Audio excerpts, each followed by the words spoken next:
আসসালামু আলাইকুম। আজকে এমন একটি ইউনিক নাস্তার রেসিপি নিয়ে আপনাদের কাছে হাজির হয়েছি। এটা কোনো বন না, কোনো কেক না, কোনো পাউরুটি না। এটা এমন একটা ইউনিক নাস্তার রেসিপি। এটার নাম হচ্ছে ক্রুসেন্ট। তো এটা পুরে ভরা নরম তুলতুলে স্পঞ্জি একটা নাস্তা। এটা বাচ্চাদের টিফিনও দিতে পারেন। সকালের নাস্তা, বিকালের নাস্তা, ইভিনিং টাইমের নাস্তা আপনারা পেট ভরে খেতে পারেন। এটা খেলে ভাত খাওয়ার কোনো প্রয়োজন পড়ে না। তো চলুন দেখে নেওয়া যাক এই রেসিপি। নাস্তা বানানোর 10 মিনিট আগে আমি ইস্ট অ্যাক্টিভ হওয়ার জন্য এটা একটু কুসুম গরম পানি দিয়ে ভিজতে দিছি এবং এটা চামচ দিয়ে ভালো করে নেড়ে দিচ্ছি। এটা নেড়ে দিয়ে আমি 10 মিনিট অপেক্ষা করব। 10 মিনিট পর আমি আবার ফিরে আসবো এটা অ্যাক্টিভ হয়ে গেলে। 10 মিনিট পর ফিরে এসেছি, এটা অ্যাক্টিভ হয়ে গেছে। এর মধ্যে আমি হাফ টিস্পুন লবণ দিয়েছি এবং 2 টিস্পুন চিনি দিয়েছি। চিনি দিয়ে এখন 2 টিস্পুন সয়াবিন তেল দিয়েছি। আপনারা চাইলে ঘিও দিতে পারেন, বাটারও দিতে পারেন, অলিভ অয়েলও দিতে পারেন, সমস্যা নেই। তো এখন আমি সয়াবিন তেল ইউজ করেছি। এখন সব কিছু ভালো করে মিক্স করে এর মধ্যে আমি 2 কাপ পরিমাণ ময়দা দিয়ে দিচ্ছি। এতে আপনারা চাইলে আটাও ব্যবহার করতে পারেন ময়দার পরিবর্তে। তা একটু ভালো মানের আটা হলে বেটার হয়। তো যতটুকু ময়দা লাগে ততটুকু দিয়ে আমি একটা পারফেক্ট ডো করে নিচ্ছি। আমার ডোটা রেডি হয়ে গেছে। এটা আমি এখন 10 মিনিটের জন্য এক পাশে রেখে দিব।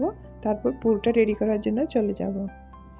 এখন আমি পুর রেডি করার জন্য চলে এসেছি। এখানে আমি একটা আলু নিয়েছি, একটা পেঁয়াজ নিয়েছি, আর ক্যাপসিকাম নিয়েছি অর্ধেক, গাজর নিয়েছি অর্ধেক, রসুন নিয়েছি অল্প, আর আদা নিয়েছি 1 টিস্পুন। এই সব কিছু আমি কেটে প্রসেসিং করে নিচ্ছি। এগুলো আমি কাটারের মাধ্যমে এরকম করে ঘষে ঘষে নিচ্ছি যাতে এটা রান্না করতে সুবিধা হয়। তো এখন আমি রান্না করার জন্য চলে এসেছি চুলায়। এখানে ফ্রাই প্যানে আমি 2 টিস্পুন সয়াবিন তেল দিয়ে এখানে আমি পেঁয়াজ, রসুন, আদা একসাথে দিয়ে দিয়েছি এবং গাজরও দিয়ে দিয়েছি, আলুও দিয়ে দিয়েছি এবং ক্যাপসিকামও দিয়ে দিয়েছি। সব কিছু দিয়ে আমি একসাথে ভালো করে ফ্রাই করে নিব। এখনো পর্যন্ত আমি কোনো মশলা অ্যাড করিনি। আপনারা চাইলে আলুটা সিদ্ধ করে দিতে পারেন, এভাবে চাইলে গ্রেটও করে দিতে পারেন। আমি গ্রেট করে দিয়েছি। এখানে কোনো পানি অ্যাড করা যাবে না, ভেজিটেবলের পানি দিয়ে এটা কুক করতে হবে। এখন এর মধ্যে আমি 1 টিস্পুন জিরা পাউডার, 1 টিস্পুন ধনিয়া পাউডার, 1 টিস্পুন হলুদ এবং 1 টিস্পুন ম্যাজিক মশলা দিয়ে স্বাদ মতো লবণ দিয়ে এটা ভালো করে কুক করে নিচ্ছি। এখন পুরোটা রেডি হয়ে গেছে। এটা ঠান্ডা করতে দিয়ে আমি নেক্সট স্টেপে চলে যাচ্ছি। এখন ব্যাটারটা আমি খুলতেছি, ঢাকনা খুলে দেখতেছি এটা ফুলে একদম ফ্লাফি হয়ে গেছে। এখন ভিতর থেকে আমি বাতাসটা বের করে দিব, একটু মতে নিব। এই ক্ষেত্রে আপনারা একটু হাতে তেল লাগিয়ে এই কাজটা করতে পারেন। এখানে কোনো পানি অ্যাড করব না, কোনো ময়দা অ্যাড করব না, অনলি হাতে একটু তেল মাখিয়ে এই কাজটা করতে হবে। এখন আমি ছোটো ছোটো লেচি কেটে নিব। এর থেকে লেচি কাটার সময় এরকম যদি হাতে লেগে লেগে আসে একটু, সেক্ষেত্রে একটু তেল লাগিয়ে নেবেন। সেক্ষেত্রে নাস্তাটা একদম ফ্লাফি হবে, আপনাদের পছন্দ মতো হবে।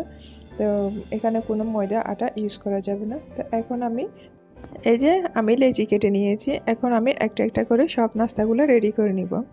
তো আমি কিভাবে রেডি করতেছি সেটা আপনাদেরকে দেখাচ্ছি। একটা লেচি এরকম করে হাতে নিয়ে এরকম করে হাতে চেপে চেপে চ্যাপটা করতে হবে, কোনো বেলনি লাগবে না, হাত দিয়ে আপনারা এই কাজটা করতে পারেন। এখন মাঝখানে আমি পুরটা দিয়ে দিচ্ছি। পুরটা এখন একদম ঠান্ডা হয়ে গেছে। এখন দুই পাশ থেকে আমি এভাবে লক করে দিব। এতে কোনো পানি অ্যাড করতে হবে না, এইভাবে এটা অটোমেটিক্যালি লক হয়ে যাবে। এখন একটা করে আপনাদেরকে দেখিয়েছি, এটা আমি এক পাশে রেখে দিচ্ছি এবং আরও একটা আপনাদেরকে বানিয়ে দেখাচ্ছি আপনাদের বোঝার সুবিধার্থে। এই যে আমি হাত দিয়ে, এটা কতটা সহজ, অনেক ইজি একটা রেসিপি, কিন্তু খেতে অনেক মজা। আপনারা অবশ্যই আমার এই রেসিপিটা বাসায় ট্রাই করবেন। আর আমার রেসিপিটা আপনাদের কেমন লেগেছে সেটা অবশ্যই কমেন্ট বক্সে কমেন্ট করে জানাবেন। তো আমি দুইটা বানিয়ে আপনাদেরকে দেখিয়েছি। এখন আমি চুলায় চলে যাচ্ছি এগুলো ফ্রাই করতে। আপনারা চাইলে এটা ডুবো তেলেও ভাজতে পারেন, অল্প তেল দিয়েও ভাজতে পারেন। তো এখানে আমি ডুবো তেলে ভাজবো না, অল্প তেল দিয়ে ভাজবো। তো এখন এখানে তেলটা যখন কুসুম কুসুম গরম থাকবে, ঠিক সে অবস্থায় আপনারা এই নাস্তাগুলো এখানে দিয়ে দিবেন। এটা হাই হিট করলে উপর দিকে পুড়ে যাবে, কালারটা নষ্ট হয়ে যাবে, ভিতর থেকে ভালো করে কুক হবে না। এখন এক পাশ হয়ে গেছে, আমি আরেকটা পাশ উল্টিয়ে দিচ্ছি। এভাবে একটু দাঁড়িয়ে থেকে এটা উল্টিয়ে পাল্টিয়ে কুক করতে হবে মিডিয়াম টু লো হিটে রেখে। কালারটা যাতে পারফেক্ট থাকে, চুলার জাল যাতে ঠিক থাকে, সেক্ষেত্রে একটু খেয়াল রাখতে হবে। তো আপনাদের সাথে কথা বলতে বলতে আমার নাস্তাগুলো রেডি হয়ে গেছে। কালারটা কতটা সুন্দর আসছে আপনারা দেখে বুঝতেছেন।